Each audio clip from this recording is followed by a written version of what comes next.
Welcome to today's Explainer. We're jumping right into a pretty massive sociological mystery. We're going to compare the societal frameworks of Western democracies, specifically looking at the UK and the US, and put them side by side with the profoundly different collectivist model of Japan.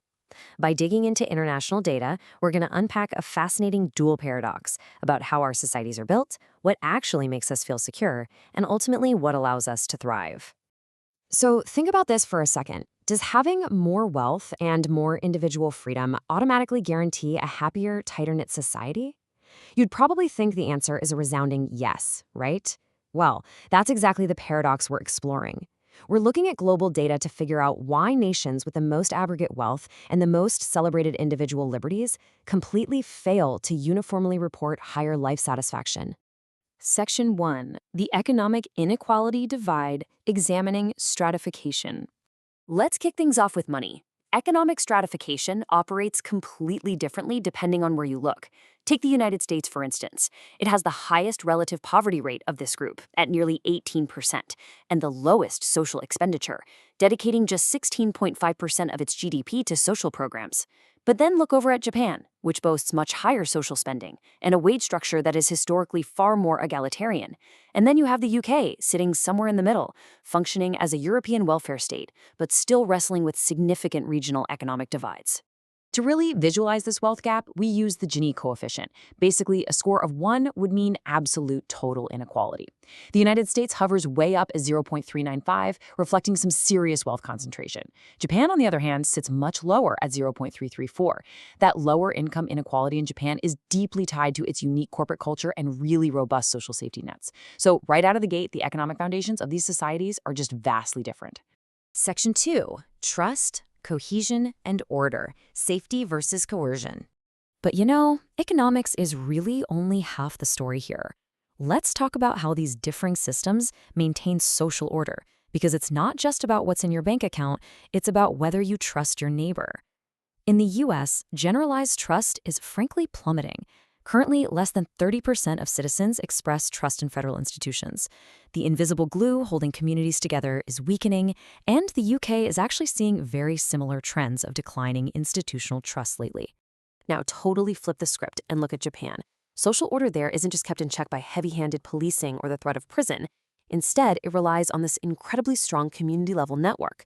It's driven by internalized normative consensus, a deep cultural understanding of shame, and an intense sense of collective responsibility. You do the right thing because you owe it to the group, not just because you're terrified of breaking the law. And that intense community cohesion, it translates to almost unbelievable safety. It puts Japan at an impressive 17th out of 163 countries on the Global Peace Index. They have exceptionally low violent crime rates, which is driven largely by those strong informal social controls we just mentioned. Let's see how the others stack up. The United Kingdom ranks moderately lower on that exact same peace index, sitting at 37th. So relatively safe, sure, but it definitely lacks that highly homogeneous social cohesion you see in Japan. Meanwhile, the United States is way down the list at 131st. According to the data, this low ranking is heavily burdened by really high rates of interpersonal violence and the sheer prevalence of firearms. It shows us that absolute individual freedom doesn't automatically equal communal safety. Section 3. The Japanese paradox. Safe, long-living, but lower happiness? Okay, so if Japan is significantly safer, has lower economic inequality, and people live longer, they absolutely must be vastly happier, right? Surprisingly, no. According to the World Happiness Report, which asks populations to evaluate their own lives, Japan actually ranks 51st globally. They fall well behind the UK at 20th and the US at 23rd, even with Japan's incredibly high Human Development Index. This right here is the crux of the paradox. Why is a highly developed, super safe, and equal society reporting lower subjective well-being? Well, the research points to a few intense cultural factors. That lower well-being score is heavily influenced by self-effacing cultural norms, meaning it's just culturally less acceptable to brag about how happy you are, and immense, crushing workplace pressure. This is captured perfectly by the concept of kairoshi, which literally translates to death by overwork. So the very same social conformity that keeps the streets incredibly safe also places immense psychological burdens on the individual. Section 4. Two visions of freedom, autonomy versus interdependence. This brings us to a fundamental philosophical divide between Japan's collective mindset and Western individualism. It's about how these cultures define autonomy itself. The West champions negative liberty, basically freedom from external constraints. It's all about authentic self-expression and your individual rights. Japan, however, operates on an interdependent autonomy, rooted in Confucian and Buddhist traditions. It's not about being totally free from the group, it's about finding your specific role within it. To see how this works in practice, we have to look at wa, which means social harmony.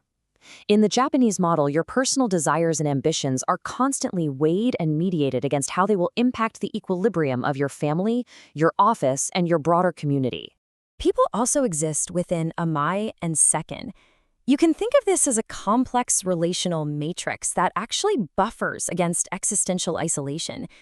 To a Westerner, this might look like a totally stifling lack of individual freedom, but sociological analyses show it provides a profound, authentic sense of duty and belonging that protects people from loneliness, even if it puts a cap on nonconformist expression. On the flip side, what happens in the West? Sociologists point out that Western hyper-individualism comes with its own massive risks. It can create this artificial illusion of choice that's largely driven by consumerist imperatives. By prioritizing authentic self-expression above absolutely everything else, we end up with algorithmic social sorting, which ultimately drives atomization and a deepening, painful sense of social isolation. So we might be free, but we're often deeply disconnected. Section 5. Building Better Societies, the Marcinus Health Capital Model.